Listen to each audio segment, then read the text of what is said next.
Moon night का episode 1 gold fish problem continued या बोल सकते हो स्टोरी एक्सप्लेन्ड। तो सबसे पहले हमें आर्थर हैरो को दिखाया जाता है जो पीसफुली वाइन गटक कर उस ग्लास को फोड़कर उसके चूरे को अपने जूते में डाल देता है जिससे उसे चलने में दर्द हो और वो लंगड़ाता हुआ दिखे। फिर इंट्रो के बाद हमें मेन कैरेक्टर स्टीवन दिखता है जो सुबह उठकर अपने पैरों को खोलता है और बेड के आसपास के रेत को देखता है। साथ में डोर से भी टेप को रिमूव किया और ये सब इसीलिए क्योंकि उसे नींद में चलने की बीमारी है। यहाँ तक वो जब सुबह सोकर उठता है तो उसे लगता है कि वो कहीं से जंग लड़के आया है। तो अब वो फ्रेश होकर अपने मॉम से बात करते करते पेट मछली को चारा देकर बाहर वर्क के लिए जाता है नेशनल आर्ट गैलरी, सिंपल शब्दों में कहें तो म्यूजियम, जहाँ एक बच्ची को वो एंशिएंट इजिप्ट के बारे में बता रहा था कि तब से डोना उसकी बॉस उसे बताती है कि वो अपने काम पर लगे। एक्चुअली वो वहाँ गिफ्ट शॉप चलाता था लेकिन वो चाहता था कि उसे टूर गाइड की नौकरी मिल जाए। तो डोना स्टीवन को उसकी जगह कर दी और तभी वहाँ डेलन आकर उससे अपने डेट के लिए बोली, लेकिन स्टीवन को ऐसा कुछ भी याद नहीं था कि उसे किसी के साथ डेट पर भी जाना है। मैं बता दिया हूँ ये डबल पर्सनैलिटी डिसऑर्डर है। किसको बता रहा है? सबको पता है यहाँ पर। लेकिन याद ना होते हुए भी वो उसे बोल देता है कि वो आएगा। उसके जाने के बाद हमें डोना का ये मजाकिया रूप भी देखने को मिलता है। स्टीवी, तू तो छुपा रुस्तम निकला यार। कब से चल रहा है इसके साथ चक्कर? वैसे देखकर लग नहीं रहा था कि डोना मजाक भी करती होगी। साथ साथ बताई कि वो प्योर वेजिटेरियन है तो कबाब कैसे खाएगा, तो बोला कि सैलेड या ब्रेड खा लूंगा। फिर लेट नाइट स्टीवन डोना का हाथ बटा रहा था और उसी में वो बताया कि पोस्टर में इजिप्ट के सिर्फ 7 गॉड हैं जबकि होते 9 हैं। हालांकि डोना कभी स्टीवन की बात ना सीरियस ली है और ना अभी ली और उसे भगा दी। अब वो घर जा रहा था और लोग उसे स्कॉटी बोल रहे थे जबकि वो स्टीवन था। Double personality. हाँ चल चुप रहे। एक्चुअली इसके एक दो नहीं बल्कि कई सारे पर्सनैलिटीज हैं। उसके बाद वो पागलों की तरह एक पुतले से अपनी प्रॉब्लम्स को शेयर करके अपने घर गया और इसी से हमें पता चलता है कि वो अपनी लाइफ में कितना ज्यादा अकेला है और इसी की वजह से उसके इतने सारे पर्सनैलिटीज भी हो गए हैं। देखो बेटा, जिंदगी में जो करना है वो करो, लेकिन एक ऐसा दोस्त जरूर बनाओ जिसके साथ तुम अपना प्रॉब्लम शेयर कर सको, नहीं तो फिर ऐसा ही हाल हो जाएगा। अब देख लो। तो अब स्टीवन रूम में लेटने से पहले कुंडी बंद किया, उस पर टेप लगाया, खुद को बांध कर लूप पर एक प्रोग्राम सुनने लगा। कभी पजल सॉल्व करने लगता तो कभी एंशिएंट इजिप्ट का बुक पढ़ने लगता और ये सब सिर्फ इसीलिए ताकि वो सोए ना, बिकॉज अगर वो सोया तो अपने ऊपर से कंट्रोल खोया। लेकिन यहाँ पर एक अजीब चीज हुआ। बुक में उसने एक हेडिंग को हाईलाइट किया था, rift between God and man. इसका मतलब है भगवान और इंसान के बीच दरार। वैसे वो ये सब पढ़ते और रूबिक्स क्यूब सॉल्व करते करते बोर हो गया और लास्ट में सो ही गया और जब नींद खुला तो वो ऑस्ट्रिया में था जख्मी हालत में और उसके साथ बीच में क्या हुआ उसे कुछ याद नहीं था। फिर तभी उसके सर में से एक आवाज आता है जो कह रहा था कि दोबारा सो जाओ और मार्क को बॉडी दे दो। स्टीवन ये सब कुछ नहीं समझ पा रहा था और तभी वो देखता है कि उसके जेब में एक गोल्डन एग लाइक कुछ था। उसका नाम स्कैरेप ऑफ आमिट है और एंशिएंट इजिप्ट का ये बहुत खास चीज है। जैसे ही वो उसे अपने हाथ में लिया उसके पीछे खोंसू इजिप्शियन गॉड आ गए, लेकिन पीछे देखा तो गायब। फिर उस पर कुछ लोग हमला करने लगे एंड वो भागकर एक वैली में आया जहाँ आर्थर हैरो, जो सबसे पहले सीन में दिखाया गया था, वो लोगों का सुप्रीम बनकर आया था और उनके अच्छाई और बुराई से उन्हें जज करता था। उसके हाथ पर एक तराजू का टैटू था और जिसका हाथ वो पकड़ता वो तराजू मूवमेंट करने लगता और उसी से पता चलता था कि कौन कितना बुरा और कौन कितना अच्छा है। अच्छा वाला तो ठीक, लेकिन बुरा वाला वहीं अपना दम तोड़ देता था, जैसा इस सीन में हुआ है। इन सब के बाद वहाँ उसके लोग आते हैं और उसे बताते हैं कि आमिट को कोई चुरा लिया है और वो यहीं है। यहाँ तक उन पर हमला भी हुआ और उनके 2 लोग मारे भी गए। तो आर्थर कोई एंशिएंट इजिप्ट लैंग्वेज बोला जिससे वहाँ खड़े सभी लोग बैठ गए, लेकिन स्टीवन नहीं। तो अब वो उससे बात किया और उसने अपने बारे में सब कुछ बताया। देन वो उससे स्कैरेप ऑफ आमिट वापस मांग रहा था और स्टीवन दे भी रहा था, मगर तभी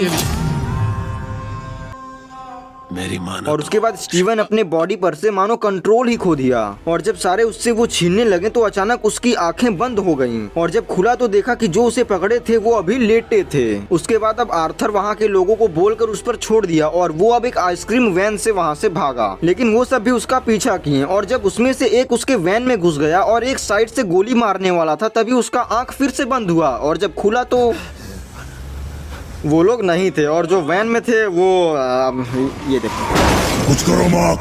फिर वही वॉइस उसके भेजे में आई और स्टीवन से नहीं बल्कि मार्क से बोल रही थी, जो स्टीवन का दूसरा पर्सनैलिटी था, कि अगर स्कैरेप को कुछ हुआ तो मार्क और स्टीवन दोनों खत्म। और लास्ट में वही वॉइस स्टीवन को सामने आती ट्रक से बचाया जिसमें लकड़ियां थी। आदत तो सुधार नहीं रहे हो भूसड़ी के, चलो मारे जाओगे एक दिन। एक बात और, लड़कियों अब भूसड़ी के बोलने पर भी नहीं समझ में आ रहा है। लकड़ियों को भूलना मत, आगे के लिए याद रखना, ठीक है। तो अब फिर से उसके दोनों तरफ कार आ गई और दोनों तरफ से गोलियां पड़ने ही वाली थी कि फिर से उसका आंख बंद हो गया और अब तो वो रिवर्स गियर में पीछे जा रहा था और उसके आगे एक गाड़ी थी। स्टीवन के हाथ में एक बंदूक थी जिसे वो फेंक कर मारा, गोली नहीं चलाया, जिस पर वो वॉइस फिर भड़का। गोली मारने की बजाय बंदूक फेंकी। तो अब स्टीवन फंस चुका था। वैन रुक चुकी थी, सामने से दो बंदे आ रहे थे, लेकिन तभी वो लकड़ियां और तभी उसका नींद खुल गया। उसे लगा कि ये सब कुछ एक सपना था, लेकिन था तो ये हकीकत ही। तो अब वही फिर से अपना दिन का शुरुआत किया, बेड़ियां खोलना, रेत देखना, डोर से टेप हटाना। लेकिन जब उसने अपने गोल्ड फिश को देखा तो उसके 2 फिन थे, जबकि वो 1 फिन वाला लाया था। तो अब वो उस शॉप गया तो वो बोल रही थी कि उसने कल ही ये फिश लिया और चाहे तो एक्सचेंज भी कर दे, लेकिन स्टीवन को ऐसा कुछ भी याद नहीं था। फिर तभी उसका ध्यान घड़ी पर गया और टाइम देखकर वो सोच में पड़ गया एंड उसे उसका डेट याद आया।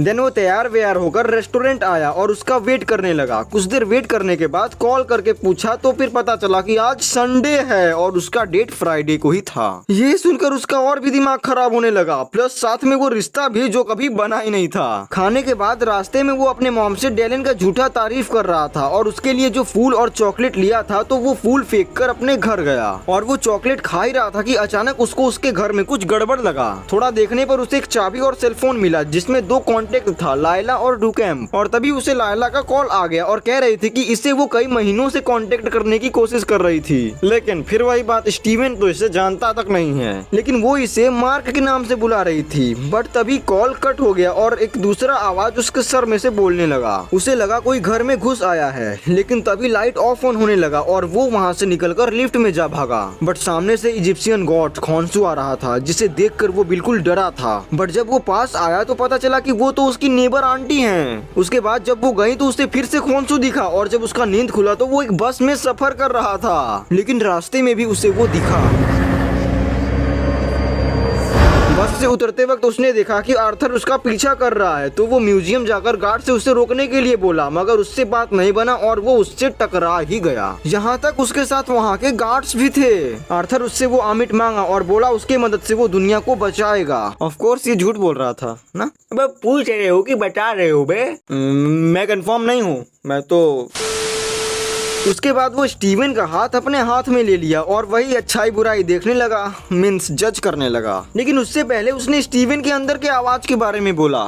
तंग करती थी ना वो आवाज जो मन में गूंजती है। और जब उसने उसे जज किया तो पता चला कि स्टीवन के अंदर केओस हैं, हिंदी में खलीस, एक तरह का सुपर पावर। इसके तुरंत ही बाद स्टीवन वहाँ से भाग गया। लेकिन लेट नाइट जब स्टीवन म्यूजियम का काम पूरा करके जा रहा था तो एक मॉन्स्टर उस पर अटैक कर दिया जो कुछ मम्मी जैसा दिख रहा था। स्टीवन उससे छिपा था, लेकिन तभी ये वॉइस आया। स्टीवन ग्रांट, गिफ्ट शॉप वाले, मुझे वो स्कैरब दे दो और मैं तुम्हारी जान बख्श दूं। और वो अपने बैग को जिसमें स्कैरब था उसे फेंक दिया और वो मॉन्स्टर ले भी लिया, लेकिन साथ में उस पर हमला भी करने लगा। तो भागते भागते वो टॉयलेट में जा फंसा जहाँ से भागने का कोई रास्ता नहीं था। वो बिल्कुल डरा हुआ था और तभी उसका मिरर इमेज उससे बात करने लगा, जिससे वो और ज्यादा घबरा गया। वो रिफ्लेक्शन स्टीवन से उसका बॉडी मांग रहा था और सामने से वो मॉन्स्टर आ रहा था। तो एट द एंड स्टीवन अपना बॉडी उसे दे दिया और वो बेहोश होने लगा। लेकिन तभी वो मॉन्स्टर आकर उस पर अटैक कर दिया और उसके बाद हमें टॉयलेट के बाहर का सीन दिखाया जाता है कि अंदर वो वेयरवुल्फ मॉन्स्टर पीट रहा है और उसे पीटने वाला और कोई नहीं बल्कि मून नाइट है। Here we are gonna to see the first appearance and the audience like